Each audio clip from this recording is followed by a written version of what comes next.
అని చూశారు. అధినాయకత్వం దగ్గరుండి ఇచ్చింది ఆయనకి. మాధవ్ ఒక మారుమూల ప్రాంతంలో ఉన్నాడు, ఉత్తరాంధ్ర దగ్గర నుంచి. అట్లాంటి వ్యక్తికి ఇవాళ రాష్ట్రంలో ఇవాళ చూడండి ఆ కాంబినేషను ఎట్లా ఉంది. ఇప్పుడు మాధవ్ తిరుగుతున్నాడు రాష్ట్రం, ఇంతగా తిరిగిన వాళ్ళు ఎవడన్నా ఉన్నాడా? మనమే చూసాం.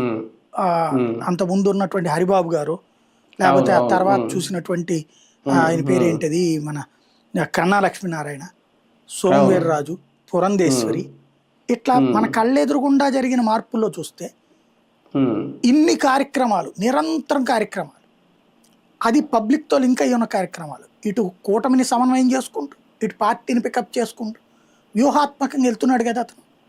అంటే ఆ ఎంపికకి న్యాయం చేశాడు కదా అతను. ఇది జరిగింది. అట్లాగే శ్రీనివాస్ వర్మ ఎక్కడ పట్టుకోవాలో, ఎక్కడ తక్కాలో, ఎక్కడ నడవాలో కరెక్ట్గా నడుపుతున్నాడా లేదా ఆయన పర్ఫెక్ట్గా? ఆయన ఎక్కడైనా కరప్షన్ అనే ముద్ర ఆయన ఎవడని అంటున్నాడా? అరే ఇక్కడ బచ్చాగాడు కౌన్సిలర్ కార్పొరేట్ లెవెల్లోనే కోట్లు మింగేస్తున్నారు, కానీ ఆయన రైళ్లను వాళ్ళ ఊరికి తెప్పిస్తున్నాడు, రోడ్లను తెప్పించుకుంటున్నాడు, ఇన్ఫ్రాస్ట్రక్చర్ చేసుకున్నాడు, ఆ నియోజకవర్గానికి జాగ్రత్తగా తీసుకెళ్తున్నాడు. ఎక్కడ ఏ కాంట్రావర్సీ లేదు, అదే ఏ రౌడీజాలు లేవు, ఏ గొడవలు లేవు, సిస్టమేటిక్గా నడిపించుకెళ్తున్నాడు. తీసుకెళ్తున్నాడు. పబ్లిక్ లో కూడా పార్టీకి ప్రయోజనమే కదా. స్టీల్ ప్లాంట్ ఇష్యూలో కానీ ఇవన్నీ కూడా కూటమితో ఎక్కడ ఏ గొడవలు లేవు కదా. పాకా సత్యనారాయణ సిస్టమేటిక్ గా మాట్లాడుతున్నారు, చేయాల్సింది చేసుకుంటూ వెళ్తున్నాడు.